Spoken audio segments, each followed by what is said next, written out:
Saat ini, kebanyakan orang memimpikan kehidupan yang penuh kekayaan, kemewahan, dan kebebasan. Dan sepanjang sejarah, banyak orang yang berhasil meraihnya atau terlahir dalam keadaan tersebut, meskipun kenyataannya tidak selalu seindah yang terlihat. Dalam video hari ini, kita akan mengeksplorasi kehidupan berbagai pewaris jutawan yang memiliki kisah tragis dan mungkin Anda tidak ingin berada di posisi mereka. Bergabunglah bersama saya saat kita menjelajahi kehidupan mereka. Untuk kisah pertama kita akan menuju Amerika Serikat pada awal abad ke-20, di mana seorang pewaris wanita akhirnya memiliki kehidupan pribadi yang sangat bermasalah, meskipun dia memiliki jutaan dolar. Barbara Woolworth Hutton lahir di kota New York pada tanggal 14 November 1912. Ayahnya adalah Franklin Laws Hutton, seorang pemilik bersama yang kaya raya dan pendiri E.F. Hutton and Company, sebuah perusahaan perbankan investasi dan keuangan yang berbasis di New York. Namun, meskipun ayahnya sukses dengan usahanya sendiri, kekayaan masa depan Barbara akan diwariskan kepadanya melalui ibunya, Edna Woolworth. Edna Woolworth adalah salah satu dari 3 anak pengusaha Amerika, Frank Winfield Woolworth. Pada akhir abad ke-19, Frank Woolworth telah menghasilkan sejumlah besar uang. Setelah mempelopori konsep toko serba 5 atau 10 sen, yaitu toko retail di mana semua barang umumnya dihargai 5 atau 10 sen, yang menjadi cikal bakal toko serba ada modern seperti toko serba 1000 atau toko serba 1 pound. Ide Woolworth sangat sukses dan hanya beberapa bulan setelah Barbara lahir, dia membuka Woolworth Building di New York, kantor pusat perusahaan yang menelan biaya pembangunan sebesar 13,5 juta dolar dan yang merupakan gedung tertinggi di dunia hingga tahun 1930. Meskipun keluarganya kaya, masa kecil Barbara sangat bermasalah. Ayahnya adalah seorang pria yang sering berselingkuh dengan banyak wanita di luar pernikahan dan dia tidak terlalu merahasiakan hal itu. Selain itu, dia juga merupakan ayah yang lalai dan peminum berat. Jadi ketika ibu Barbara meninggal secara mendadak pada tanggal 2 Mei 1917 di usia 33 tahun, banyak orang menduga bahwa dia telah mengakhiri hidupnya sendiri. Laporan koroner secara resmi menyatakan bahwa dia meninggal karena kehabisan napas akibat mastoiditis, yaitu infeksi serius pada sistem telinga, hidung, dan tenggorokan. Namun, fakta bahwa autopsi tidak pernah dilakukan membuat banyak orang meragukan kebenaran hal tersebut. Kepergian ibunya terasa sangat kejam bagi Barbara, karena dialah yang menemukan tubuh ibunya yang sudah tak bernyawa. Saat itu usianya baru 5 tahun, namun kenangan itu pasti terus membekas dalam ingatannya. Setelah itu, ayahnya praktis menyerahkannya untuk dibesarkan oleh seorang pengasuh dan bersekolah di sejumlah sekolah swasta di New York dan di Farmington, Connecticut. Dalam tahun-tahun berikutnya, berbagai peristiwa terjadi yang akan membentuk sisa hidupnya. Pada tahun 1919, kakek dari pihak ibunya, pendiri Woolworths, meninggal dunia. Dan kemudian pada tahun 1924, nenek dari pihak ibunya juga wafat. Sebagai anak tunggal dari Edna Woolworth, Barbara kini mewarisi sepertiga harta warisan Woolworth yang seharusnya turun kepada ibunya. Jumlah ini mencapai hampir 13 juta dolar pada saat itu. Jumlah yang setara dengan lebih dari $1,5 miliar dalam nilai uang saat ini. Barbara tidak langsung memiliki akses ke uang ini, mengingat usianya yang masih muda, dan ayahnya menginvestasikan uang tersebut dengan cukup baik untuk kepentingannya.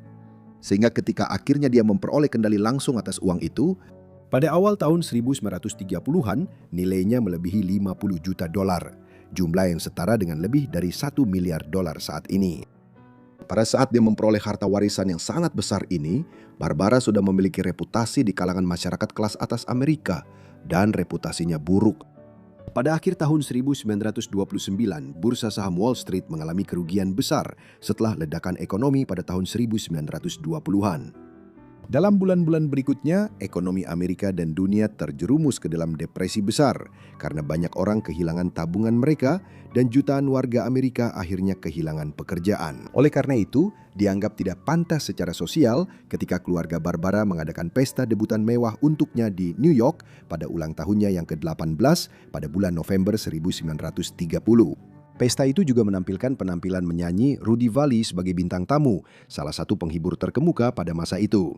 dan menghabiskan biaya lebih dari $60.000, jumlah yang setara dengan lebih dari $1 juta jika dihitung dengan nilai saat ini. Hal ini sangat tidak pantas mengingat para finansir seperti keluarga Hutton sebagian besar dianggap sebagai penyebab utama masalah ekonomi negara, dan Barbara mendapat serangan tajam dari media akibat hal tersebut. Mereka menyebutnya sebagai gadis kecil kaya yang malang, merujuk pada kekayaan besar yang dimilikinya sekaligus latar belakang keluarganya yang bermasalah. Itu adalah julukan yang juga akan mewarnai sebagian besar kehidupan dewasanya. Kehidupan Barbara Hutton mungkin paling dikenang karena banyaknya pernikahannya, total 7 kali. Pernikahan pertamanya terjadi saat dia baru berusia 20 tahun, dan pria yang dinikahinya adalah Alexei Midovani. Dia adalah keturunan keluarga Georgia yang melarikan diri dari Kaukasus pada awal 1920-an, mengklaim bahwa mereka dianiaya oleh otoritas Soviet di sana. Keluarga tersebut adalah pemburu status sosial, dan ketika dia bertemu dengan Barbara, Alexei sudah menikah dengan Louis Van Allen, anggota keluarga Astor yang kaya raya. Dia dengan cepat menceraikannya untuk menikahi Barbara yang lebih kaya pada tanggal 22 Juni 1933. Seperti yang bisa diduga dari sosok seperti itu, dia langsung mulai menghabiskan banyak uang milik Barbara di luar harta kawin $1 juta yang telah diberikan kepada keluarga Midovani sebagai bagian dari pernikahan tersebut. Pada saat Barbara menyadari apa yang sebenarnya terjadi dan menceraikannya pada musim panas tahun 1935, dia sudah kehilangan sejumlah besar uang. Pernikahan kedua Barbara bahkan lebih gagal. Kali ini dengan Kurt Horkwitz Ravenloh, seorang bangsawan kecil dari Denmark. Mereka menikah hanya beberapa minggu setelah Barbara berpisah dari Alexis, tetapi pernikahan itu segera memburuk. Dia melakukan kekerasan secara fisik dan emosional, sebuah situasi yang membuat Barbara mulai minum alkohol secara berlebihan dan menggunakan narkoba, kebiasaan yang tidak pernah bisa dihentikan. Dia juga mengalami anoreksia selama 3 tahun pernikahan mereka. Hubungan Barbara dengan Kurt menjadi semakin rumit karena mereka memiliki seorang anak, seorang laki-laki bernama Lance, yang lahir pada tahun 1937 dan menjadi satu-satunya anak Barbara. Ada spekulasi bahwa anoreksia Barbara disengaja agar dia tidak bisa memiliki anak lagi, dan memang hal itu membuatnya tidak bisa hamil lagi. Namun tidak diragukan lagi bahwa dia memiliki rasa sayang terhadap putranya Lance. Dia berhasil bersengketa dengan Kurt untuk mendapatkan hak asuh atas Lance ketika mereka bercerai pada tahun 1938. Dan meskipun dia mengirim Lance untuk diasuh oleh seorang pengasuh dan bersekolah di sekolah asrama swasta, hal ini sebenarnya mencerminkan cara dia sendiri dibesarkan dan sama sekali tidak aneh bagi kalangan kelas atas Amerika pada tahun 1930-an. Meskipun pernikahannya dengan Kurt merupakan pengalaman yang buruk, Barbara memasuki masa yang sedikit lebih bahagia dalam hidupnya di tahun-tahun berikutnya. Ketika Perang Dunia Kedua pecah pada bulan September 1939, dia menjadi penggalang dana aktif untuk perjuangan tersebut. Di Amerika, sebuah negara yang bersimpati terhadap penderitaan Inggris, Prancis, dan korban-korban lain dari agresi Nazi di Eropa, tetapi yang enggan untuk ikut serta dalam perang pada tahun-tahun awalnya. Hutton memberikan dana dan secara aktif berkampanye untuk bantuan lebih lanjut kepada Perancis bebas setelah Perancis ditaklukkan pada musim panas tahun 1940. Pada saat itu dia telah pindah ke California dan memanfaatkan ketenarannya untuk secara aktif menjual obligasi perang setelah Amerika Serikat ikut serta dalam perang setelah serangan di Pearl Harbor, Hawaii pada bulan Desember 1941. Saat dia berada di sini, hubungannya dengan aktor Cary Grant semakin intens. Barbara telah bertemu dengan bintang film Bringing Up Baby, His Girl Friday, dan The Philadelphia Story beberapa tahun sebelumnya melalui kenalan mereka bersama, jutawan dan dermawan Howard Hughes. Mereka menikah pada Juli 1942 dan mereka dijuluki secara mengejek oleh media sebagai Cash dan Carrie. Pernikahan itu adalah salah satu yang paling membahagiakan baginya, meskipun juga tidak bertahan lama dan mereka bercerai pada tahun 1945. Namun Grant tidak pernah mencoba mendapatkan uang Barbara dan mereka berdua mengaku tetap berteman dekat lama setelah perceraian mereka. Setelah pernikahannya dengan Grant berakhir dan Perang Dunia Kedua usai, Hutter pindah ke Eropa selama beberapa tahun. Di sana, dia menikah dengan Pangeran Igor Trubetskoy, seorang bangsawan Prancis dan atlet keturunan Rusia pada tahun 1947. Dia menggunakan uang Barbara untuk membantu usahanya menjadi salah satu pembalap mobil terkemuka di Eropa saat balap mobil profesional memasuki masa keemasan pertamanya pada akhir 1940-an. Pernikahan itu seperti semua pernikahan Barbara berakhir hanya setelah beberapa tahun ketika mereka bercerai pada tahun 1951. Dia tidak merespons dengan baik terhadap hal ini dan runtuhnya pernikahan keempatnya ditambah dengan penyalahgunaan narkoba dan alkohol yang semakin parah serta anoreksia membuat Barbara mencoba mengakhiri hidupnya sendiri. Yang lebih parah, kabar tentang hal ini bocor ke media pada awal tahun 1950-an. Dan Barbara Hutton sekali lagi diberitakan di media ARS dan Eropa sebagai gadis kecil kaya yang malang lebih dari 20 tahun setelah pertama kali mendapat julukan itu. Pada bulan Desember 1953, Barbara terjerumus ke dalam pernikahan kelimanya yang juga merupakan yang terpendek. Pernikahan itu dengan Porfirio Rubidosa, seorang diplomat dan playboy dari Republik Dominika. Ini mungkin adalah hubungan Barbara yang paling tidak biasa. Porfirio Rubidosa sebelumnya pernah menikah dengan Doris Duke, seorang pewaris kaya asal Amerika dari keluarga Duke yang terkenal dengan kekayaan tembakau mereka. Doris dan Barbara lahir hanya berselang beberapa hari pada tahun 1912. Keduanya adalah dua wanita terkaya di dunia dan selama bertahun-tahun telah mengembangkan persaingan yang unik. Dia menikah dengan Rubirosa pada tahun 1947, tetapi pernikahan itu berakhir dalam waktu singkat dengan Rubirosa mendapatkan kompensasi perceraian yang sangat besar dalam proses perceraian tersebut. Sekarang, Barbara tampaknya menabur garam di atas luka dengan menikahi mantan suami saingannya. Pandangan bahwa itu adalah pernikahan palsu tentu saja bisa dilihat dari berapa lama pernikahan itu bertahan atau tidak bertahan, tergantung kasusnya. Hutton dan Rubirosa bercerai setelah hanya 53 hari. Dia sekali lagi menerima uang penyelesaian yang besar. Anehnya, Rubirosa memperoleh sebuah pesawat pengebom B-25 yang telah diubah dalam penyelesaian perceraiannya dengan Duke dan Hutton. Barbara akan menikah 2 kali lagi.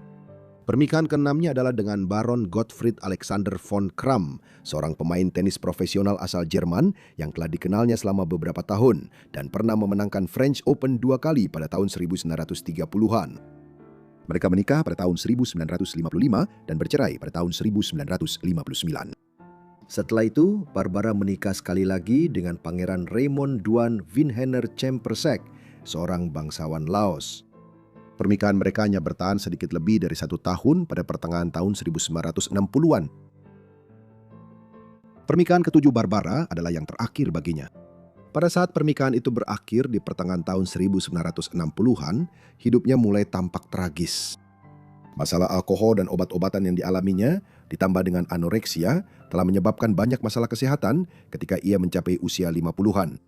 Sementara pengeluaran mewah dan penyelesaian perceraian telah menyebabkan sebagian besar kekayaannya yang melimpah habis digunakan, dicuri, atau dihambur-hamburkan selama bertahun-tahun. Sebagian besar dari ini juga disebabkan oleh kemurahan hatinya yang luar biasa. Teman-teman dan kenalannya selalu tahu bahwa dia akan menanggapi permintaan bantuan keuangan mereka untuk berbagai keperluan, tetapi hal ini membuatnya yang kerap mabuk makin rentan dieksploitasi. Kehidupan tragis di masa tuanya semakin diperparah pada tahun 1972 ketika satu-satunya anaknya, Lance, dari pernikahan keduanya, tewas dalam kecelakaan pesawat di usia pertengahan 30-an. Setelah itu, Barbara menjadi semakin tertutup. Dia menjual beberapa rumahnya untuk mencoba menstabilkan keuangannya dan pindah ke penthouse di Beverly Wilshire Hotel di Los Angeles pada pertengahan tahun 1970-an. Disinilah dia menjalani masa-masa terakhir hidupnya, kecanduan obat penghilang rasa sakit dan alkohol, serta hampir buta. Dia meninggal karena serangan jantung di sana pada tanggal 11 Mei 1979 dalam usia 66 tahun. Pada saat itu banyak yang percaya bahwa dia hanya memiliki sisa $3.500. Padahal setengah abad sebelumnya, dia pernah menjadi salah satu wanita terkaya di dunia. Meskipun tidak jelas berapa kekayaan yang sebenarnya dia miliki jika aset-asetnya dihitung. Bagaimanapun juga, itu adalah akhir yang tragis bagi kehidupan si gadis kaya malang yang terkenal di Amerika. Selanjutnya kita akan membahas ahli waris kerajaan tembakau yang dijuluki gadis terkaya di dunia. Sepanjang hidupnya dia menjadi sorotan pers yang tidak diinginkan dan bahkan lolos dari kasus pembunuhan. Doris Duke lahir pada tanggal 22 November 1912 di kota New York. Dia adalah anak tunggal dari James Buchanan Duke dan istri keduanya, Nanneline Holt Inman. Pernikahan pertama James dengan Lillian Fletcher McCready dengan cepat berakhir dengan perceraian pada tahun 1906 dan tidak menghasilkan anak. Karena itu, Doris adalah satu-satunya anak Duke dan kekayaannya akan membentuk seluruh hidupnya. James Buchanan Duke adalah pemilik dan pendiri American Tobacco Company yang ia dirikan pada tahun 1890. American Tobacco Company dikenal karena telah memperkenalkan beberapa inovasi dalam pembuatan rokok, terutama kertas yang digunakan untuk melintingnya dan juga upaya pertama untuk memanipulasi bahan-bahan yang digunakan secara kimia. Perusahaan Duke segera meraup keuntungan besar pada puncak zaman keemasan dan ia memperkuat penguasaannya atas pasar. Pada akhir abad ke-19, American Tobacco Company menjual sekitar 90% dari semua rokok yang dihisap di Amerika Serikat. Dan ini terjadi pada masa ketika lebih umum bagi orang dewasa untuk merokok daripada tidak merokok. Sebagai hasil dari semua ini, keluarga Duke menjadi salah satu keluarga terkaya di Amerika. James terlibat dalam filantropi besar-besaran, termasuk pendanaan besar untuk Trinity College di North Carolina yang kemudian akan berganti nama menjadi Universitas Duke sebagai pengakuan atas pendanaannya yang sangat besar. Doris tumbuh di perkebunan keluarganya yang sangat luas di Hillsborough Township, New Jersey. Duke Farm, sebagaimana dikenal, adalah sebuah perkebunan seluas 2.700 ekar. Ketika ayahnya meninggal pada tahun 1925, dia secara efektif mewarisi sebagian besar harta warisan ayahnya yang pada saat itu bernilai lebih dari 100 juta dolar, jumlah yang setara dengan lebih dari 1 miliar dolar saat ini. Namun dia tidak menerima uang itu pada saat itu karena usianya yang masih muda. Sebaliknya, telah dibuat pengaturan agar Doris memperoleh kendali atas harta warisan tersebut secara bertahap selama usia 20-annya. Duke beranjak dewasa tepat ketika Amerika Serikat terjerumus ke dalam depresi besar setelah kejatuhan Wall Street pada musim gugur tahun 1929. Dalam konteks ini, penyelenggaraan pesta debutan mewah untuk tokoh-tokoh seperti Doris dan teman seangkatannya, Barbara Hutton, pewaris kekayaan keluarga Woolworth pada awal 1930-an, menimbulkan minat sekaligus kritik yang sama besar di kalangan pers Amerika pada saat itu. Dia dan Hutton dijuluki Gold Dust Twins dan secara individu dikenal sebagai gadis terkaya di dunia atau gadis kecil kaya yang malang. Pada tahun 1935 ketika usianya baru 22 tahun, Duke mengejutkan orang-orang yang mengenalnya dan pers selebriti ketika dia memutuskan untuk menikah dengan seorang calon politisi bernama Jimmy Cromwell. Cromwell 16 tahun lebih tua darinya dan mulai menggunakan kekayaan Doris untuk memajukan ambisi politiknya. Dia juga berasal dari latar belakang keluarga kaya, meskipun jauh kurang makmur dibandingkan dengan keluarga Duke. Setelah bulan madu keliling dunia selama 2 tahun, keluarga Cromwell sempat menetap di Hawaii, di mana mereka membangun sebuah rumah mewah yang mereka beri nama Shangri-La. Namun, pernikahan mereka mulai retak pada awal tahun 1940-an. Pertama, dia diangkat sebagai duta besar Amerika Serikat untuk Kanada, tetapi Doris tidak betah di negara itu dan pergi ke Hawaii. Kemudian anak pertama mereka lahir prematur pada musim panas itu dan meninggal keesokan harinya di Honolulu. Setelah itu, Doris dan Jimmy perlahan-lahan mulai menjauh dan pada tahun 1943 mereka bercerai. Kematian anak pertamanya dan runtuhnya pernikahannya membuat Doris menjadi sosok yang semakin tragis. Hal ini diperparah dengan kabar bahwa kehamilannya dan komplikasi yang terjadi pada tahun 1940 membuatnya hampir pasti tidak akan bisa memiliki anak lagi. Sebagai respons terhadap hal ini, Doris mulai menunjukkan perilaku eksentrik, berkonsultasi dengan peramal dan orang-orang lain yang ia yakini dapat membantunya berkomunikasi dengan putrinya yang telah meninggal. Namun yang lebih mengkhawatirkan adalah ketergantungannya yang semakin besar pada alkohol dan berbagai obat resep, termasuk opiat. Pada tahun 1947, Duke menikah untuk kedua dan terakhir kalinya. kali ini dengan Porfirio Rubirosa, seorang diplomat dan playboy dari Republik Dominika. Pernikahan ini memicu kontroversi besar, terutama karena campur tangan Departemen Luar Negeri Amerika Serikat yang memperingatkan Duke agar tidak membiarkan Rubirosa menggunakan kekayaannya yang luar biasa untuk tujuan politik pribadinya. Meskipun ada peringatan ini, dia tetap memberinya sejumlah besar uang. Keduanya tampaknya tidak setia dan pernikahan itu berakhir pada tahun 1951 dengan Rubirosa mendapatkan penyelesaian keuangan yang sangat besar sebagai bagian dari perceraian yang secara aneh melibatkan sebuah pesawat pengebom B-25 yang telah diubah. Duke tidak menikah lagi, tetapi dia terus menjadi sorotan publik melalui rumor tentang banyak hubungannya dengan beberapa orang seperti aktor terkenal Errol Flynn dan kemudian pianis jazz Joe Castro. Mungkin yang paling tidak biasa dari rumor seputar kehidupan cintanya adalah yang menyebutkan bahwa Doris sempat menjalin hubungan singkat dengan Jenderal George Patton, salah satu komandan besar Perang Dunia Kedua. Namun, Patton hampir 30 tahun lebih tua dari Duke dan hal ini tampaknya tidak mungkin. Meskipun ada beberapa perbedaan pendapat tentang hubungan Duke, karya filantropisnya tercatat jelas dalam catatan publik. Dia menggunakan sebagian yang cukup besar dari kekayaannya untuk berinvestasi di bidang seni dan hortikultura antara tahun 1940-an hingga 1980-an. Dia memiliki minat khusus pada seni Islam dan Asia Tenggara, serta membangun koleksi besar karya seni yang berasal dari periode abad pertengahan dan awal modern. Dalam hal minatnya pada hortikultura, sebagian besar difokuskan pada pengembangan Duke Farms, tempat dia dibesarkan. Di sini, Duke mulai mengembangkan Duke Gardens pada akhir tahun 1950-an, serangkaian rumah kaca, kebun botani, dan konservatori yang luas dengan danau buatan serta teras. Duke sangat bangga secara pribadi dengan proyek ini dan sering menghabiskan waktu berhari-hari bekerja sendiri di Duke Gardens pada akhir 1950-an hingga 1960-an. Dia juga menjalin persahabatan dengan beberapa tokoh terkemuka di bidang ini, terutama Louis Bromfield yang memenangkan hadiah Pulitzer pada tahun 1927 untuk bukunya Early Autumn.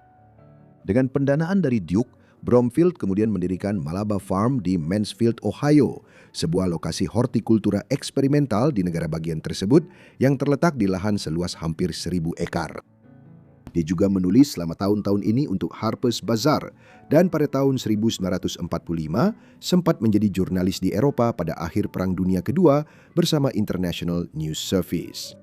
Namun seiring bertambahnya usia, Duke menjadi semakin eksentrik dan ketika pikirannya mulai menurun, upaya menulisnya pun berkurang. Tahun-tahun pun berlalu dan Duke kini menjadi seorang wanita dengan masalah alkohol dan obat-obatan yang sangat mengkhawatirkan, yang kemudian membawa pada episode paling kontroversial dalam hidupnya pada tahun 1966. Pada tahun 1960-an, Duke telah memiliki beberapa rumah dan mansion di seluruh Amerika, termasuk di New Jersey, New York, Los Angeles, Rhode Island, dan Hawaii. Akibatnya, dia mempekerjakan banyak staf yang bertugas mengelola dan merawat properti-properti besar tersebut. Salah satu karyawan tersebut adalah Eduardo Tirella, seorang kurator koleksi seni Duke yang sangat berharga. Tirella telah bekerja untuk Duke selama bertahun-tahun, tetapi pada tahun 1966 ia bertekad untuk mengejar karir di bidang desain produksi di Hollywood. Ketika Tirella menemui Duke untuk memberitahukan keputusannya pada malam tanggal 6 Oktober 1966, keduanya akhirnya terlibat dalam pertengkaran hebat. Ini terjadi di rumahnya di Rough Point, Newport, Rhode Island. Mereka kemudian masuk ke dalam mobil sewaan untuk mengendarainya menuju rumah. Ketika mereka sampai di gerbang rumah mewah Duke di sini, Tirella keluar dari mobil dan pergi untuk membuka gerbang. Apa yang terjadi selanjutnya menjadi masalah yang sangat diperdebatkan. Yang kita tahu adalah bahwa dia telah mengemudikan mobil dan membiarkan mesin tetap menyala saat dia keluar untuk membuka gerbang. Saat dia melakukan itu, Duke keluar dari kursi penumpang dan duduk di kursi pengemudi. Dia kemudian bersaksi bahwa dia bermaksud hanya memajukan mobil untuk menjemput Tirella setelah dia membuka gerbang. Tetapi dia secara tidak sengaja menekan pedal gas. Bukti di lokasi kejadian tidak sesuai dengan penjelasan ini. Dan akibatnya sangat brutal. Dalam beberapa saat setelah itu, mobil menabrak Tirella, menghimpitnya di antara mobil dan gerbang. Dia meninggal tak lama setelah itu akibat luka-lukanya. Setelah insiden tersebut, keluarga Tirela menggugat Duke atas kematian akibat kelalaian. Sebuah penyelesaian sekitar $75.000 dicapai, yang jika disesuaikan nilainya, setara dengan sekitar $500.000 saat ini. Penyelidikan tetap tertunda selama beberapa tahun setelahnya. Namun Duke yang kemungkinan besar sedang mabuk pada malam kejadian tersebut, akhirnya dapat menghindari hukuman lebih lanjut atau tuntutan pidana apapun. Dengan suap dan memberikan sumbangan dalam jumlah besar kepada Dewan Kota Newport dan badan amal lokal lainnya. Meskipun berhasil menghindari hukuman penjara setelah insiden Tirela pada tahun 1966, reputasi Duke di kalangan masyarakat kelas atas Amerika Serikat tidak pernah benar-benar pulih. Akibatnya, pada tahun 1970-an dan 1980-an, dia menjadi semakin tertutup dan penggunaan alkohol serta obat-obatannya yang sudah cukup banyak mulai semakin meningkat.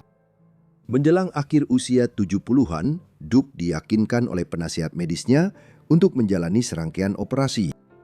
Beberapa di antaranya adalah tindakan medis yang memang diperlukan seperti penggantian lutut, tetapi yang lain termasuk operasi facelift murni bersifat kosmetik.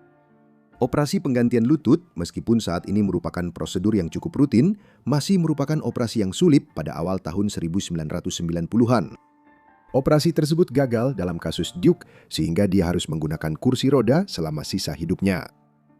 Pada masa pasca operasi inilah, Duke yang semakin lemah dan linglung menandatangani surat wasiat baru, menjadikan kepala pelayannya, Bernard Leverty, sebagai penerima utama harta warisannya.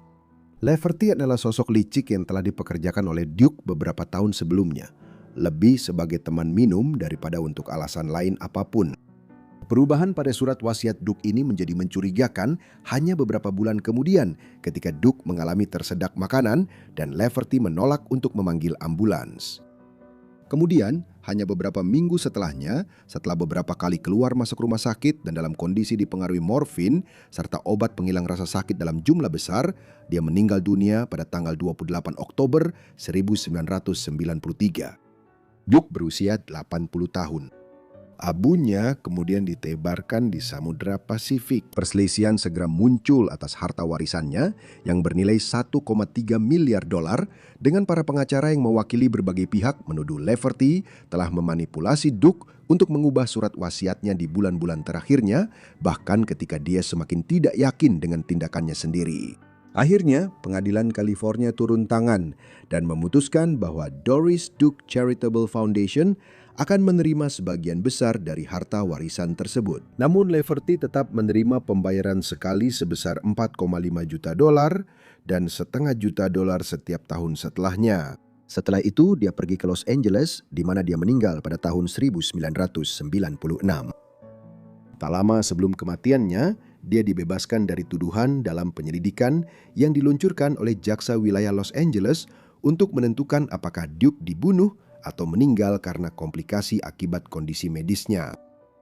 Pada tahun 2020, sebuah laporan baru dibuat tentang keadaan seputar kematian Eduardo Tirela pada tahun 1966 oleh Peter Lenz, seorang jurnalis investigasi dari Newport Daily News. Dia menyimpulkan dari penilaian ulang semua bukti bahwa Duke tidak hanya dengan sengaja menabrak Tirela dengan mobil saat dia sedang membuka gerbang, tetapi dia kemudian juga melindasnya untuk kedua kalinya setelah Tirela tergeletak di tanah. Laporan resmi kemudian telah diubah atau sebagian dari laporan tersebut dihilangkan dari apa yang diberikan kepada keluarga Tirela. Kehidupan menyendiri di luar ranah publik mungkin terdengar ideal bagi sebagian orang, tetapi ketidakpercayaan ahli waris kekayaan tembaga itu terhadap orang lain, masalah kesehatan dan cara hidupnya adalah sesuatu yang tidak diinginkan oleh banyak orang. Huguette Marcel Clark lahir pada tanggal 9 Juni 1906 di kota Paris, Prancis. Huguette adalah putri kedua tertua dari William A. Clark, sedangkan ibunya adalah Anna Eugenia Clark, istri kedua William. Ayahnya, yang saat itu hampir berusia 70 tahun ketika Huguette lahir, adalah tokoh terkemuka dalam kehidupan Amerika pada awal abad ke-20. Dia telah mengumpulkan kekayaan selama ekspansi Amerika Serikat ke arah barat, ke Montana dan wilayah lain sejak tahun 1860-an. dan kemudian menggunakan uang yang didapat untuk melakukan diversifikasi ke bidang konstruksi rel kereta api selama masa kejayaan pembangunan rel kereta.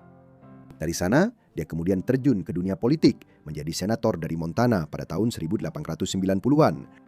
Dengan demikian, Hoggett lahir di salah satu keluarga terkaya dan paling berpengaruh di Amerika pada akhir era Gilded Age. Hoggett menghabiskan masa kecilnya di Paris karena keluarga Clark bergaul dengan kalangan elit Eropa. Sebagai contoh, pada tahun 1911, Hoggett hadir bersama keluarganya di penobatan Raja George kelima dari Inggris. Namun tak lama kemudian, Hoggett dikirim kembali ke Amerika untuk bersekolah di Spence School, sebuah sekolah swasta khusus perempuan di Manhattan, New York pada awal tahun 1910-an. Di sini, Hoggett tinggal bersama beberapa anggota keluarganya di Fifth Avenue House, sebuah bangunan 6 lantai dengan 121 kamar yang sangat besar yang diyakini sebagai rumah milik pribadi terbesar di New York City pada saat itu. Ketika Hoggett lahir pada tahun 1906, ia memiliki banyak saudara kandung dan saudara tiri. Ayahnya memiliki 7 anak dari pernikahan pertamanya. Dan meskipun 2 diantaranya meninggal saat masih bayi, 5 lainnya hidup melewati masa kanak-kanak, meskipun 1 lagi, Paul Clark, meninggal pada usia remaja akhir pada tahun 1896. Jadi Hoggett memiliki 4 saudara tiri, yaitu Mary, Charles, Catherine, dan William, yang masing-masing berusia sekitar 30 hingga 40 tahun lebih tua darinya. Selain itu, Hoggett juga memiliki 1 saudara kandung, seorang kakak perempuan bernama Andre, yang lahir 4 tahun sebelum dirinya, namun juga meninggal muda akibat meningitis pada tahun 1919. Susunan keluarga ini sangat penting, karena kepala keluarga sudah menua dan kekayaannya akan segera diwariskan kepada anak-anaknya. Kekayaan ini sangat besar karena Clark terus mengembangkan kepentingan bisnisnya, memperluas usahanya pada tahun 1900-an dan 1910-an ke operasi pertambangan tambahan, dan dalam pengembangan Las Vegas pada masa-masa awalnya sebagai tempat persinggahan bagi para pelancong yang menuju ke Los Angeles. Jadi ketika akhirnya dia meninggal pada tanggal 2 Maret 1925 di kota New York, kekayaannya diperkirakan sekitar $300 juta. Jika disesuaikan dengan inflasi, jumlah ini setara dengan lebih dari $5 miliar Amerika Serikat saat ini. Jadi, anak-anak Clark akan mewarisi kekayaan yang sangat besar ketika dia meninggal. Hoggett tentu saja tidak mengikuti jejak ayahnya dalam bisnis maupun politik setelah dia menerima bagian warisannya setelah kematian ayahnya pada musim semi tahun 1925. Diperkirakan jumlahnya sekitar $50 juta Amerika Serikat karena ayahnya membagi kekayaannya secara hampir merata antara istrinya dan 5 anaknya yang masih hidup. Hoggett merasa puas untuk terlibat dalam kegiatan filantropi dan mengembangkan minatnya di dunia seni dan mode. Misalnya, pada akhir tahun 1920-an, dia menghabiskan sekitar $50.000 untuk mengeringkan kolam air asin di vilanya Bellos Verdes di Santa Barbara, California, untuk digunakan sebagai suaka burung yang kemudian dia namai Andre Clark Bird Refuge untuk menghormati saudara perempuannya yang telah meninggal 1 dekade sebelumnya. Clark akhirnya tinggal sebentar di Santa Barbara setelah menikah dengan William McDonald Glover, seorang mahasiswa hukum yang dia temui di New York saat mereka berdua sedang belajar. Mereka menikah pada Agustus 1928, tetapi pernikahan itu tidak bertahan lama dan mereka bercerai 1 minggu sebelum ulang tahun pernikahan pertama mereka. Jadi dia segera kembali ke New York dan menetap di sebuah apartemen di Fifth Avenue. Di sini selera estetikanya segera dipamerkan. Hoggett mengubah apartemen itu dan apartemen lain yang bersebelahan untuk menciptakan ruang terbuka yang luas yang menghadap ke Central Park dalam sebuah ruangan besar lengkap dengan perpustakaan dan fasilitas lainnya. Sepanjang tahun 1930-an, Hoggett cukup terlibat dengan kalangan masyarakat Pantai Timur, memamerkan beberapa lukisannya dalam sebuah pameran di Corcoran Gallery of Art di Washington DC dan menghadiri peragaan busana di New York. Namun lingkaran teman dekatnya sangat kecil, dan bagi orang lain yang mengenalnya selama tahun-tahun ini, dia tampak sulit didekati dan pendiam. Seiring berjalannya waktu, Hoggett menjadi semakin tertutup. Dia terus menghabiskan uang, tetapi seringkali untuk inisiatif yang tidak pernah dia kunjungi atau yang dia sumbangkan secara anonim. Misalnya, Sebuah rumah mewah dibangun oleh suaka burung di Santa Barbara pada tahun 1930-an. Dan Uget terus membayar puluhan ribu dolar setiap bulan untuk merawat semuanya di sana. Tetapi dia sangat jarang berkunjung. Sifat tertutup ini semakin menjadi-jadi setelah kematian ibu Uget pada tahun 1963 yang telah tinggal bersamanya di New York hampir sepanjang masa dewasa Uget. Jadi selama sebagian besar tahun 1960-an dan 1970-an, dia secara perlahan menjadi sosok yang semakin sulit dijangkau di New York. Sebagian besar hal ini disebabkan oleh meningkatnya ketidakpercayaan terhadap orang asing. Uget tidak pernah menikah lagi dan tidak memiliki anak, jadi di tahun-tahun tuanya dia mulai memandang semua orang sebagai seseorang yang berpotensi mencoba mengambil hati demi mendapatkan keuntungan dari wasiatnya. Mungkin kekhawatirannya itu tidak sepenuhnya salah, tetapi caranya sangatlah paranoid. Misalnya, dia semakin sering memilih berbicara dalam bahasa Prancis untuk menyembunyikan apa yang dia katakan dari orang-orang di sekitarnya. Menjelang akhir tahun 1980-an, Uget telah menjadi sosok yang hampir legendaris di New York. Hampir tidak pernah terlihat atau terdengar kabarnya. Dan bahkan ketika itu terjadi dengan cara yang sangat terbatas, sehingga banyak orang percaya bahwa dia sebenarnya sudah meninggal, sebuah anggapan yang tidak mustahil mengingat usianya sudah 80 tahun pada tahun 1986. Namun demikian, Uget masih hidup meskipun kondisinya jauh dari kata sehat. Menjelang akhir tahun 1980-an, Uget menjadi sangat lemah dan menderita berbagai penyakit. Yang terburuk adalah adanya luka kanker di wajahnya yang membuat wajahnya menjadi cacat. Uget menolak untuk mencari pengobatan atas kondisinya karena hal itu akan memaksanya meninggalkan apartemennya dalam waktu yang lama untuk pergi ke rumah sakit. Namun pada tahun 1991, situasinya sudah sedemikian rupa sehingga tidak ada pilihan lain. Jadi pada musim semi itu, dia dirawat di Doctors Hospital di Upper East Side, Manhattan. Di sana, para dokternya memberikan penjelasan yang serius tentang kondisinya. Wajah Uget harus dioperasi dan direkonstruksi, begitu parah kerusakan yang terjadi akibat penolakannya untuk mengobati luka-lukanya. Memang, dia tidak pernah pergi ke dokter selama 2 dekade, dan tampaknya dia jarang sekali, bahkan mungkin tidak pernah makan. Selain itu, kondisi mentalnya sangat buruk. Seringkali tampak seolah-olah dia tidak menyadari lingkungan sekitarnya dan orang-orang yang berbicara dengannya. Setelah operasi dan pemulihannya, para dokter yang merawat Clark menyarankan bahwa dia bisa pulang ke apartemennya. Tetapi Uget sudah merasa nyaman dengan lingkungannya. Oleh karena itu, dia mulai membayar hampir $1.000 per hari kepada Doctors Hospital agar dia diizinkan tetap tinggal di kamar rumah sakitnya. Setelah itu dia dipindahkan ke Beth Israel Medical Center dan menempati kamar di lantai 11 yang menghadap ke Central Park, lalu mulai membayar staf perawat pribadi untuk merawatnya. Akibatnya, Uget Clark menghabiskan 20 tahun terakhir hidupnya tinggal di rumah sakit. Namun pada dasarnya dia memiliki sayap semi pribadi sendiri yang menghadap ke taman, tempat apartemennya menjulang selama setengah abad. Dan yang cukup aneh, perubahan lingkungan tampaknya membawa dampak baik baginya. Selama bertahun-tahun, kesehatan dan kondisi mentalnya membaik secara signifikan, seperti yang dicatat oleh dokternya dalam laporan berkala, meskipun dia tetap sangat eksentrik. Yang menarik dari semua ini adalah, Uget tidak pernah repot-repot memeriksa atau berkomunikasi dengan salah satu dari banyak stafnya.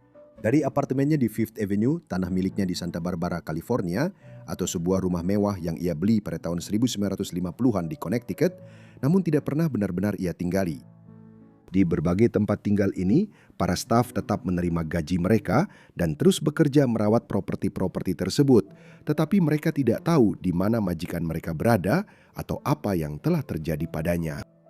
Sementara itu, Uget sibuk menghabiskan sebagian besar kekayaannya yang luar biasa sebelum ia meninggal.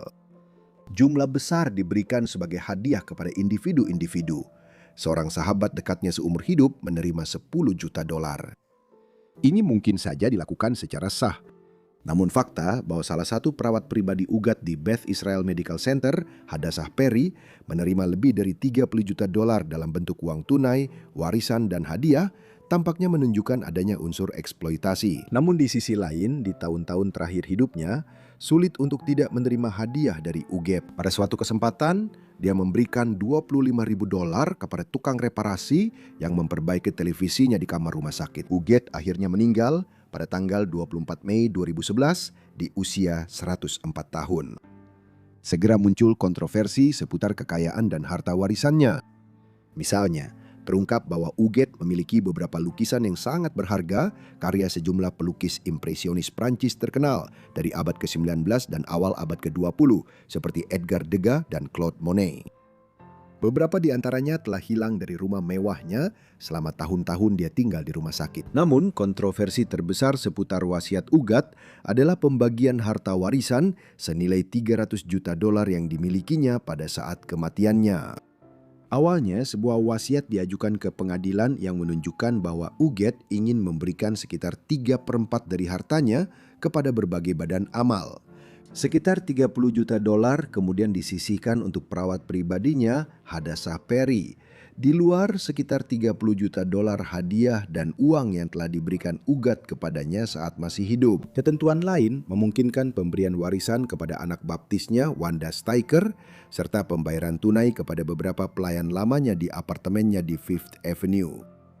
Namun segera terungkap bahwa sebelum wasiat terakhir ini diselesaikan, Ugat sebenarnya telah menandatangani wasiat lain beberapa minggu sebelumnya. Ini sangat berbeda dengan wasiat kedua yang akhirnya disahkan. Wasiat pertama memungkinkan Ugat untuk mewariskan sebagian besar kekayaannya kepada keluarga besarnya. Pada tahun 2011, sebagian besar dari mereka adalah keponakan buyut laki-laki dan perempuan, atau bahkan kerabat yang lebih jauh. Beberapa di antaranya belum pernah ditemui Ugat, dan banyak anggota yang lebih tua yang tidak pernah ia temui sejak tahun 1950-an. Namun demikian, Ugat setidaknya pernah mempertimbangkan untuk memberikan sebagian besar hartanya kepada mereka, meskipun hanya sementara. Ketika terungkap bahwa pernah ada surat wasiat pertama yang kemudian dengan cepat diubah untuk tidak mewariskan hartanya kepada keluarga besarnya, para kerabat Ugat mengajukan banding ke pengadilan. Argumen mereka sudah jelas. Ugat adalah seorang wanita yang sangat tua dengan kondisi psikologis yang dipertanyakan, dan mereka percaya bahwa perawat pribadinya serta orang lain telah memaksanya pada minggu-minggu terakhir hidupnya untuk mengubah surat wasiat agar mereka menjadi penerima warisan dan mencoret keluarga besarnya dari warisan. Memang masuk akal jika hal itu benar, meskipun sama masuk akalnya jika Ugat hanya memutuskan untuk memberi penghargaan kepada orang-orang yang paling dekat dengannya selama 20 tahun terakhir hidupnya. Apapun kebenarannya, hakim memutuskan bahwa argumen keluarga tersebut kuat.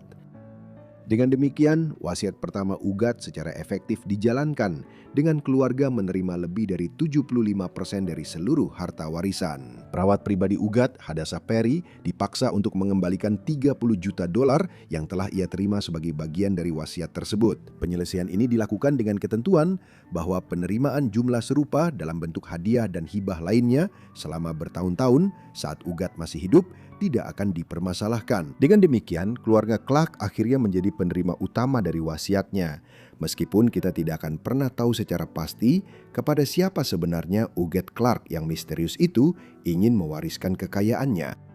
Dia sendiri dimakamkan di mausoleum keluarga di Bronx, New York City, sementara beberapa karya seni yang dia kumpulkan selama hidupnya kini ditemukan di museum dan galeri besar. Bayangkan ini. Ayahmu meninggal ketika kamu baru berusia 7 tahun. Kamu punya ibu yang tidak peduli padamu. Dan ketika kamu berusia 20 tahun, dia berusaha mensterilkanmu dengan harapan mendapatkan warisanmu. Sayangnya, inilah kehidupan sang pewaris yang dianggap tidak layak. Anne Cooper Hewitt lahir di kota Paris pada tanggal 28 Juli 1914, sebuah tanggal yang sering dianggap sebagai awal Perang Dunia Pertama.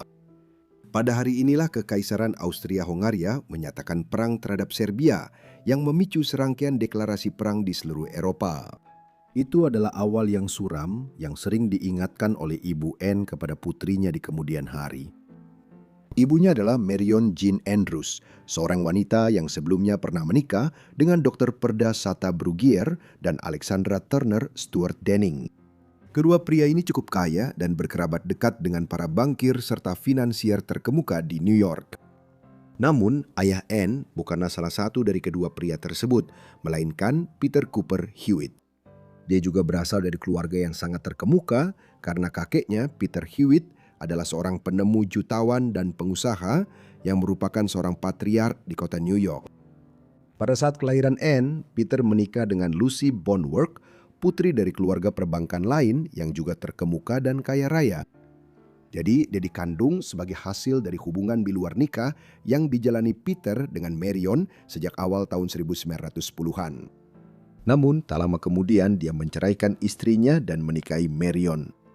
Kemudian, dia secara resmi mengadopsi Anne, mungkin untuk menyembunyikan fakta bahwa dia lahir sebagai hasil dari sebuah perselingkuhan. Dengan pernikahan orang tuanya pada tahun 1918, Anne menjadi satu-satunya anak dari keluarga yang sangat kaya. Hal ini terutama didasarkan pada usaha bisnis Peter. Dengan latar belakang pendidikan teknik, pada tahun 1901 ketika ia berusia 40 tahun, Peter telah menemukan lampu uap raksa. Ini adalah jenis lampu pelepasan gas yang menggunakan busur listrik yang dialirkan melalui uap raksa untuk menghasilkan cahaya yang sangat terang.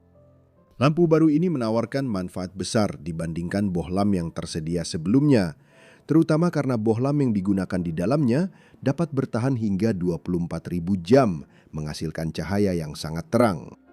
Hal ini membuatnya ideal untuk digunakan pada lampu jalan dan lingkungan lain yang membutuhkan cahaya sangat terang, seperti ruang operasi rumah sakit, stadion, dan gedung-gedung publik lainnya. Akibatnya, lampu uap raksa dengan cepat diadopsi secara luas di seluruh dunia barat, dan memang jenis lampu ini masih banyak digunakan di banyak negara, lebih dari 120 tahun kemudian.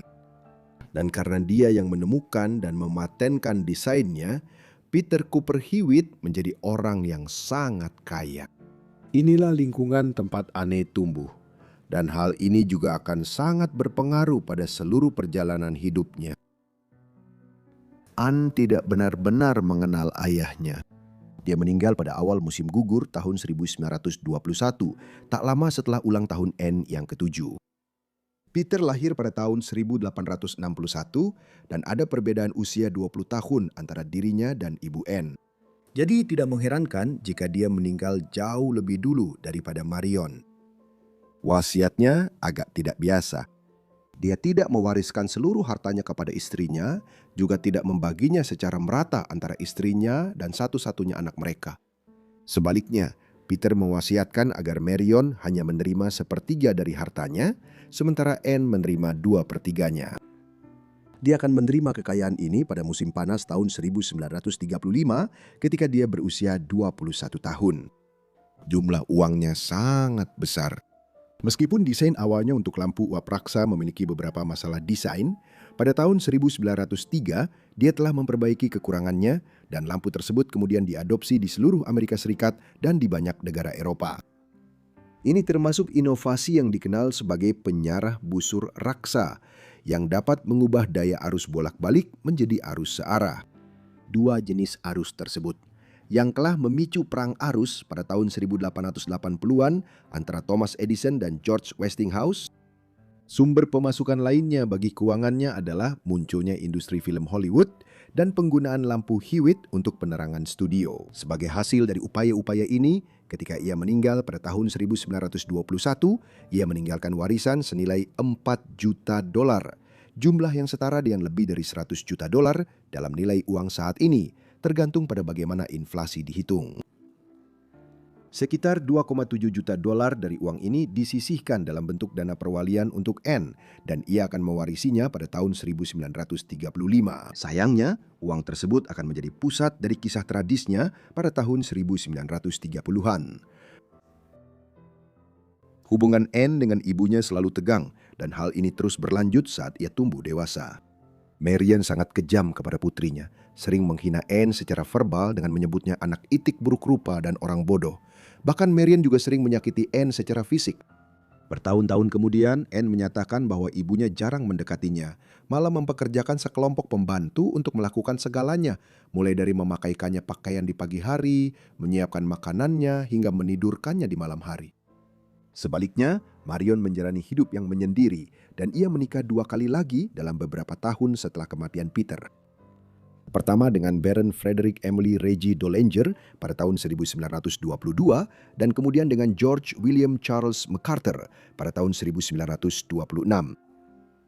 Marion juga mengembangkan serangkaian kebiasaan buruk yang membuatnya secara perlahan menghamburkan kekayaan besar yang telah ditinggalkan suaminya untuknya.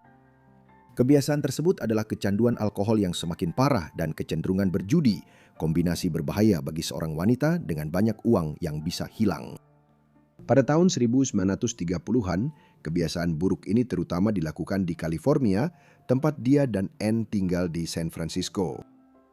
Sementara itu, Anne menjalani kehidupan yang terisolasi dengan ibunya mengurungnya di kamar tidur dan sengaja berusaha mencegah Anne berteman atau bersosialisasi. Saat Anne tumbuh dewasa dan mendekati ulang tahunnya yang ke-21 usia di mana dia akan mewarisi uang yang telah diwasiatkan ayahnya, ibunya tampaknya mulai merencanakan bagaimana dia bisa mendapatkan kekayaan itu. Dan tampaknya hanya ada satu cara untuk mendapatkan warisan ini. Salah satu ketentuan dalam wasiat mendiang suaminya adalah bahwa jika Marion karena suatu alasan hidup lebih lama dari putrinya dan jika Anne meninggal tanpa anak, maka bagian warisan Anne akan kembali kepada Marion. Ini adalah pendekatan yang masuk akal, tetapi Marion mencoba memanfaatkan hal ini dengan cara yang sangat jahat saat putrinya mendekati ulang tahun ke-21. Pada bulan Agustus 1934, ketika usianya 20 tahun, Anne sedang makan siang bersama ibunya di pinggiran San Diego ketika ia merasakan nyeri yang tidak nyaman di perutnya. Anne segera dilarikan ke rumah sakit dan di pintu masuk ia bertemu dengan Dr. Tilton Tillman. Begitu dokter melihat Anne, ia memberitahukan bahwa Anne menderita usus buntu dan harus menjalani operasi untuk mengangkat usus buntunya. Appendisitis sebenarnya bukanlah diagnosis yang tidak biasa, tetapi beberapa waktu kemudian Anne mengungkapkan bahwa pada saat itu Dr. Tillman sama sekali tidak memeriksanya secara fisik untuk memastikan bahwa itulah penyakit yang sebenarnya ia derita. Anne menjalani operasi 4 hari kemudian dan menghabiskan beberapa minggu untuk memulihkan diri di rumah sakit. Selama waktu ini dia semakin curiga tentang apa yang sedang terjadi. Dia mendengar beberapa percakapan di mana dokter dan perawat berbicara diam-diam tentang perawatannya, menyebutnya sebagai pasien idiot. Apa yang segera akan Anne ketahui adalah bahwa selain usus buntunya diangkat selama operasi, dokter juga melakukan salpingektomi, sebuah tindakan yang melibatkan pengangkatan saluran tuba falopinya. Operasi ini biasanya dilakukan untuk mencegah kanker atau mengobati kehamilan ektopik. Namun dalam kasus khusus ini, Ibu Anne telah merencanakan agar dokternya melakukan prosedur tersebut sebagai bentuk sterilisasi sehingga Anne tidak bisa memiliki anak. Dia berhasil meyakinkan mereka untuk melakukan ini dengan menyuap mereka dan memberitahu staf rumah sakit lainnya bahwa Anne adalah orang dungu. Pada masa itu, eugenika masih dianggap sebagai bagian yang dapat diterima dalam pemikiran ilmiah dan medis barat, sehingga para dokter melakukan prosedur tersebut untuk mencegah Anne memiliki anak yang mungkin juga mengalami keterbelakangan mental. Sekarang Anne tidak akan pernah memiliki anak, dan salah satu ketentuan inti dari wasiat ayahnya telah terpenuhi, sehingga Marion bisa mendapatkan uang Anne. Anne tidak tinggal diam dan menerima ketidakadilan medis serta kekejaman fisik yang mengerikan ini.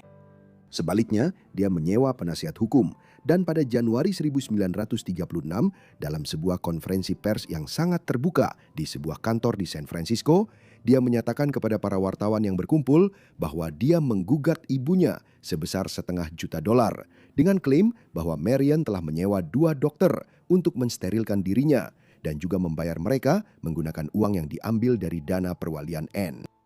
Pers sangat antusias dengan cerita ini yang mempertemukan seorang ibu jahat melawan seorang pewaris muda yang kaya. Sepanjang tahun 1936 ada puluhan berita yang dimuat di beberapa surat kabar terkemuka di negara itu. Akhirnya keadaan menjadi buruk. Polisi pun terlibat dan baik Marion maupun 2 dokter yang telah dia suap ditangkap dan didakwa atas mayhem, yaitu tindak pidana yang didefinisikan secara longgar dan dapat mencakup tindakan melukai parah atau membuat seseorang cacat. Jika terbukti bersalah, Ibu Anne bisa menghadapi hukuman hingga 14 tahun penjara. Tapi hal itu tidak pernah sampai sejauh itu. Akhirnya ketika polisi berhasil menemukan Marion, mereka menemukannya di sebuah rumah sakit di New Jersey setelah ia mencoba bunuh diri. Pada akhirnya, Anne tidak siap untuk bersaksi melawan Marion di pengadilan jika itu berarti mengirimnya ke penjara, sehingga kasusnya diam-diam dihentikan. Rencana Marion tidak pernah terwujud. Meskipun Anne tidak pernah bisa memiliki anak, dia tetap harus meninggal sebelum menikah agar ibunya bisa mendapatkan bagian warisan sebesar 2,7 juta dolar. Namun, hal ini tidak pernah terjadi. Faktanya, Marion meninggal beberapa tahun kemudian. Dia meninggal pada tanggal 30 April 1939 di usia 57 tahun saat tinggal di sebuah apartemen kumuh satu kamar di kota New York dalam keadaan bangkrut dan sendirian. Anne kemudian menjalani kehidupan yang penuh warna setelah itu. Meskipun tragisnya dia tidak pernah bisa memiliki anak, Anne menikah sebanyak 6 kali. Tidak seperti ibunya, Anne tidak mencari suami yang kaya. Dia tidak perlu melakukannya. Sebaliknya, Anne menikah dengan beberapa pria dari latar belakang sederhana, termasuk seorang penambang, seorang bartender, dan seorang koboi yang juga bekerja sebagai disc jockey. Disc jockey dan kadang-kadang koboi itu tidak lain adalah Frank Rodale Roy Nicholson. Dan dia adalah suami nomor 4 sekaligus suami nomor 6, di mana Anne pernah menceraikannya sekali, lalu berdamai dan menikahinya kembali beberapa waktu kemudian. Pernikahannya dengan Nicholson kembali membuat Anne jadi berita utama pada akhir tahun 1940-an ketika dia menikah dengannya untuk pertama kalinya. Nicholson menceraikan istrinya yang saat itu masih sah demi menikahi Anne. Namun istrinya kemudian ditemukan meninggal hanya beberapa jam setelah perceraian mereka disahkan. Kematian istrinya kemudian ditetapkan sebagai bunuh diri dan Nicholson dibebaskan dari segala keterlibatan, namun surat kabar menulis cerita tersebut seolah-olah sangat sensasional. Hanya beberapa minggu kemudian, Anne dan Frank kembali terlibat masalah hukum ketika mereka diketahui telah memberikan kesaksian palsu dalam bukti yang diajukan sebagai bagian dari undang-undang tes darah pranikah di California untuk mempercepat pernikahan mereka. Babak terakhir dalam kisah hidup Anne yang dramatis terjadi pada tahun 1950-an dalam konteks ketakutan terhadap komunis di Amerika. Hal ini terjadi karena dia memutuskan untuk mencalonkan diri sebagai anggota Senat Amerika Serikat di negara bagian Nevada untuk melawan komunisme. Frank menjadi manajer kampanyenya saat dia maju melalui Partai Republik. Tetapi dalam kejadian yang aneh, dia juga secara terbuka menyatakan bahwa dia berniat memilih lawan demokratnya. Kampanye tersebut tidak pernah berkembang lebih jauh selain hanya menghasilkan beberapa berita sensasional. Anne meninggal tidak lama setelah itu karena kanker pada Februari 1956 saat berada di Meksiko dalam usia hanya 41 tahun, meskipun beberapa sumber mengatakan dia berusia 40 tahun. Kekayaannya yang telah diupayakan ibunya dengan begitu likik untuk didapatkan, diwariskan kepada Frank Rodale Roy Nicholson. Untuk kisah terakhir kita akan menuju Amerika akhir abad ke-19, di mana seorang remaja dinikahkan dengan seorang adipati Inggris tanpa keinginannya sendiri, agar ibunya bisa meningkatkan status sosialnya. Consuela Vanderbilt lahir di kota New York pada tanggal 2 Maret 1877. Ayahnya adalah William Kisim Vanderbilt, keturunan dari salah satu keluarga terkaya di Amerika pada era Gilded Age. Vanderbilt adalah seorang eksekutif perkereta-apian yang terkenal karena mengganti nama P.T. Barnum Great Roman Hippodrome di New York menjadi Madison Square Garden pada tahun 1879, 2 tahun setelah Consuela lahir. Ibunya adalah Alpha Erskine Smith yang kelak menjadi pemimpin gerakan hak pilih perempuan di Amerika. Consuela dinamai sesuai dengan ibu baptisnya, sahabat terdekat ibunya, Consuelo Isnaga, yang setengah keturunan Kuba. Meskipun lahir di keluarga yang sangat kaya, masa kecil Consuela jauh dari kata ideal, terutama jika dilihat dari standar masa kini. Saat tumbuh dewasa, Consuela diwajibkan mengenakan batang baja di sepanjang punggungnya untuk memastikan posturnya tetap tegak sempurna. Ibunya yang memberlakukan aturan ini dan merupakan sosok yang sangat dominan yang menentukan apa yang dikenakan Consuela dan tidak segan menggunakan hukuman fisik jika Consuela tidak menuruti perintahnya. Selain itu, masa kecilnya cukup terisolasi karena Consuela mendapat pendidikan di rumah oleh sejumlah tutor privat dan guru. Seseorang harus memahami dinamika keluarga yang lebih luas untuk dapat mengerti bagaimana kehidupan Consuela berjalan di dekade-dekade berikutnya. Dia lahir dalam keluarga Vanderbilt, salah satu keluarga terkaya dan paling berpengaruh di Amerika pada zaman keemasan, yang kekayaannya berasal dari kakek buyut Consuela, Cornelius Vanderbilt. Cornelius membangun kekayaan pertamanya pada tahun 1830-an dan 1840-an dengan menjadi tokoh paling penting di industri pelayaran dan transportasi di kota New York dan sepanjang sungai Hudson. Dia menggunakan uang yang didapat dari usaha-usaha tersebut untuk mendiversifikasi ke industri kereta api, membangun puluhan ribu kilometer jalur kereta di seluruh Amerika Serikat pada tahun 1850-an dan 1860-an. Pada tahun 1870-an, tak lama sebelum kematiannya, dia diyakini telah menjadi orang terkaya di dunia. Meskipun hal-hal seperti ini lebih sulit diukur pada abad ke-19 dibandingkan dengan sekarang. Kakek Consuelo, putra Cornelius William Henry Vanderbilt, mewarisi sebagian besar kekayaan keluarga Vanderbilt ketika ayahnya meninggal pada tahun 1877. Namun William meninggal hanya beberapa tahun kemudian. Pada tahun 1885 dan setelahnya, kekayaan keluarga Vanderbilt dibagi-bagikan kepada semakin banyak anggota keluarga. Namun, penerima utama wasiat William adalah Cornelius Vanderbilt, kedua paman Consuelo, dan ayahnya yang mewarisi sekitar 55 juta dolar, jumlah yang setara dengan hampir 2 miliar dolar dalam nilai uang saat ini. Jadi, Consuela lahir dalam keluarga yang sangat kaya raya. Sayangnya, kekayaan itu sama besar pengaruhnya dalam membentuk hidupnya secara negatif maupun positif. Sejak awal masa remajanya, sudah ada spekulasi tentang siapa yang akan dinikahi Consuelo. Bagaimanapun juga, dia adalah putri dari salah satu pria terkaya di dunia, dan menikahinya akan membawa kekayaan besar bagi calon suaminya. Ibunya sangat menyadari hal ini dan bertekad agar Consuelo menikah dengan seseorang yang memiliki status tinggi. Selain itu, ketika dia beranjak dewasa, jelas bahwa pewaris keluarga Vanderbilt ini tidak hanya sangat kaya, tetapi juga sangat menarik. J.M. Barrie, penulis Peter Pan, pernah bercanda tentang dirinya. Saya akan berdiri seharian di jalan hanya untuk melihat Consuelo naik ke dalam keretanya. Pada saat Consuelo memasuki usia remaja akhir, tampaknya ibunya telah memutuskan bahwa putrinya akan menikah dengan bangsawan Inggris. Dia tidak sendirian dalam hal ini. Ketika banyak keluarga Amerika menjadi sangat kaya pada paruh kedua abad ke-19, mereka menggunakan putri-putri mereka sebagai apa yang kemudian dikenal sebagai putri dolar, di mana seorang pewaris kaya Amerika menikah dengan bangsawan Inggris. Keluarga kaya baru Amerika berpadu dengan kaum bangsawan dunia lama dalam pernikahan-pernikahan ini. Namun ada alasan lain di balik desakan Alva. Pada bulan Maret 1895, Alva telah menceraikan suaminya William Vanderbilt dan akibatnya ia diasingkan dari kalangan masyarakat kelas atas. Putus asa untuk mendapatkan kembali status sosialnya, Alva membutuhkan Consuelo untuk menikah dengan bangsawan yang sangat terpandang. Dan untung baginya, ada kandidat ideal untuk pernikahan seperti itu.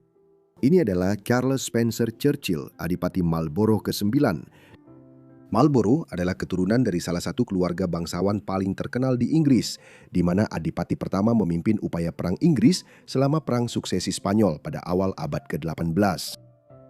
Pada saat itu, dia membangun salah satu perkebunan termegah di Inggris yang dikenal sebagai Istana Blenheim. Namun, keluarga Spencer Churchill mengalami kesulitan ekonomi pada akhir abad ke-19, meskipun keluarga mereka sangat terpandang. Jadi pernikahan antara Adipati ke-9 dan Consuelo adalah pernikahan demi kepentingan. Marlborough akan mendapatkan dana yang ia butuhkan untuk, seperti yang ia klaim kemudian, menyelamatkan Istana Blenheim, sementara keluarga Vanderbilt akan membeli jalan masuk ke aristokrasi Inggris dan Alva akan mendapatkan kembali status sosialnya. Namun demikian, Consuelo tidak memasuki pernikahan itu dengan sukarela. Ketika hal itu pertama kali dibicarakan oleh ibunya, Alva, Consuelo sebenarnya sudah diam-diam bertunangan dengan Winthrop Rutherford, seorang sosialita pada masa itu yang usianya jauh lebih tua dari Consuelo. Namun Consuelo benar-benar merasa terintimidasi dan sangat terikat pada keinginan ibunya di masa mudanya.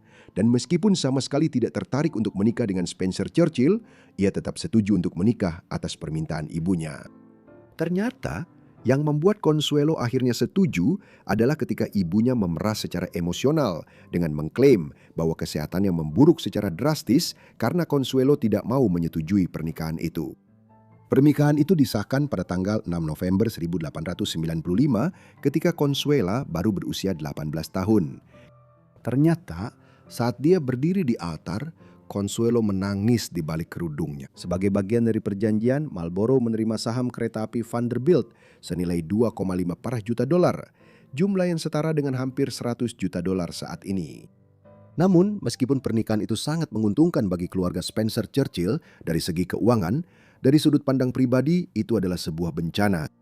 Baik Consuelo maupun Charles harus meninggalkan hubungan yang telah mereka jalani akibat pernikahan tersebut dan mereka tidak cocok satu sama lain. Bahkan Alva Vanderbilt, ibu Consuelo, secara terbuka mengakui di tahun-tahun berikutnya bahwa dia memaksa putrinya untuk menikah dengan Marlboro. Baik Consuelo maupun Charles dengan cepat terlibat dengan orang lain. Dia menjalin hubungan dengan Reginald Fellows, sepupu Marlboro, sementara sang Duke menjadikan seorang sosialita Amerika bernama Gladys Mary Deacon sebagai simpanannya. Pada tahun 1906, sang Duke dan istrinya pada dasarnya sudah berpisah, meskipun mereka tetap secara resmi menikah hingga tahun 1920-an. Meskipun pernikahan itu tidak bahagia, namun menghasilkan 2 orang anak. John Albert lahir pada tanggal 18 September 1897. Dia akan menjadi Adipati Marlboro ke-10 pada tahun 1934. Anak laki-laki kedua, Ivor, lahir setahun setelah John pada tanggal 14 Oktober 1898. Ivor bertugas dengan sangat baik di Prancis selama Perang Dunia Pertama dan dianugerahi Legion d'Honneur Prancis. Meskipun pernikahannya dengan Adipati Marlboro tampak biasa saja, Consuela sangat disukai oleh para pelayan dan staf di Istana Blenheim serta masyarakat luas di wilayah Oxfordshire tempat istana itu berada. Pada tahun 1890-an dan 1900-an, dia dipandang sebagai sosok yang ramah dan penuh belas kasih dari garis keturunan Spencer Churchill dan memberikan sumbangan besar kepada rumah sakit bersalin setempat serta badan amal yang berfokus pada kaum miskin. Namun demikian, Consuelo menikah dengan Marlboro pada masa meningkatnya ketegangan dalam politik Eropa.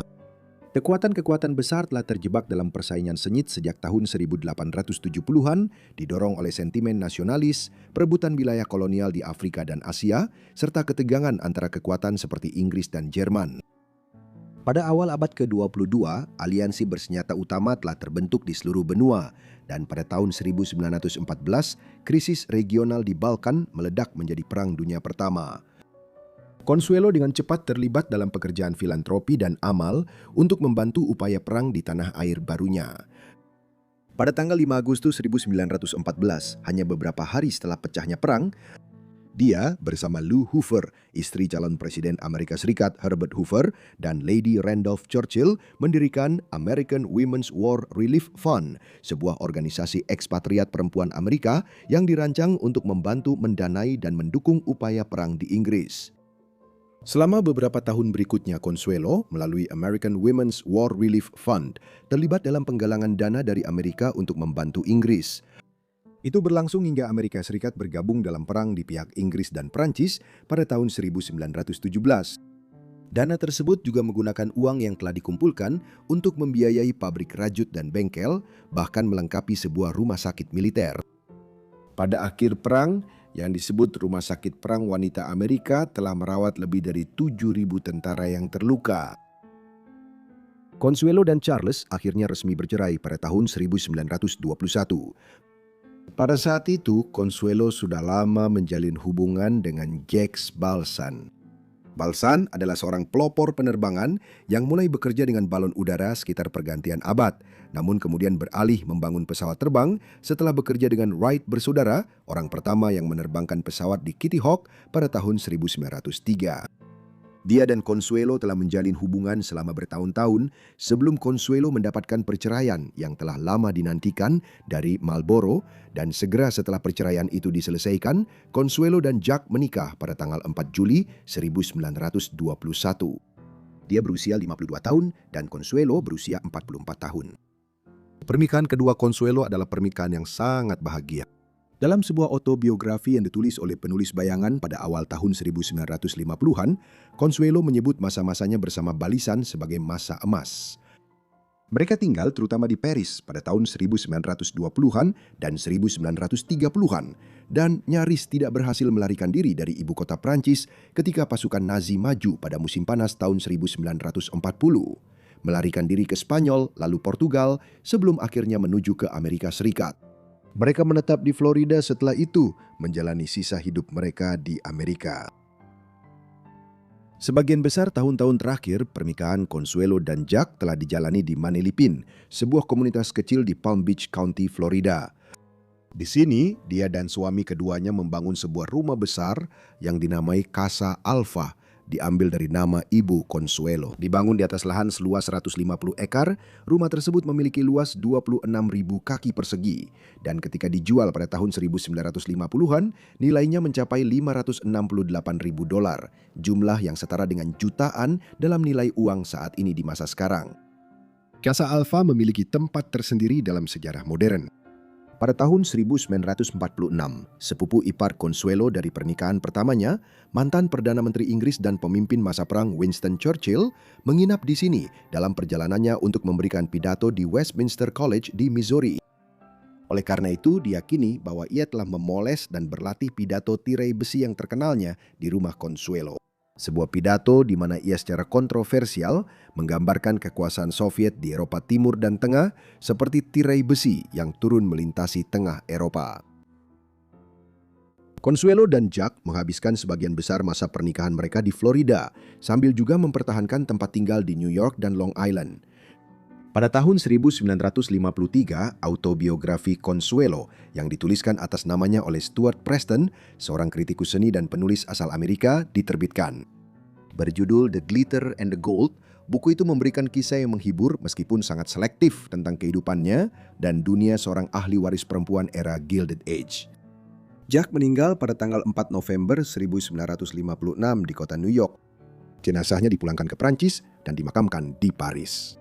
Sayangnya putra bungsunya, Ivor, meninggal pada bulan September 1956 sebelum mencapai usia 60 tahun, hanya beberapa minggu sebelum Jack. Setelah mereka meninggal, Consuelo menjual Casa Alfa dan sebagian besar tinggal di New York dan Long Island setelahnya. Consuelo meninggal di rumahnya di Southampton, Long Island pada tanggal 6 Desember 1964 dalam usia 87 tahun. Jenazahnya dipulangkan ke Inggris dan dia dimakamkan di gereja Saint Martin di Bladon, Oxfordshire, tidak jauh dari istana Blenheim di samping putranya yang telah meninggal, Ivor. Sebagian besar kekayaannya diwariskan kepada putranya yang masih hidup, Adipati Marlborough ke-10. Terima kasih banyak kepada semua orang yang telah menonton video ini tentang berbagai kisah tragis para pewaris perempuan ini. Saya harap Anda merasa ini menarik. Beritahu saya pendapat Anda tentang kehidupan mereka di kolom komentar di bawah. Dan jika Anda punya saran lain atau ingin video kompilasi panjang seperti ini lagi, pastikan untuk memberitahu saya di kolom komentar di bawah. Baiklah, itu saja dari saya, jadi sampai jumpa di Forgotten Lives berikutnya. Terima kasih.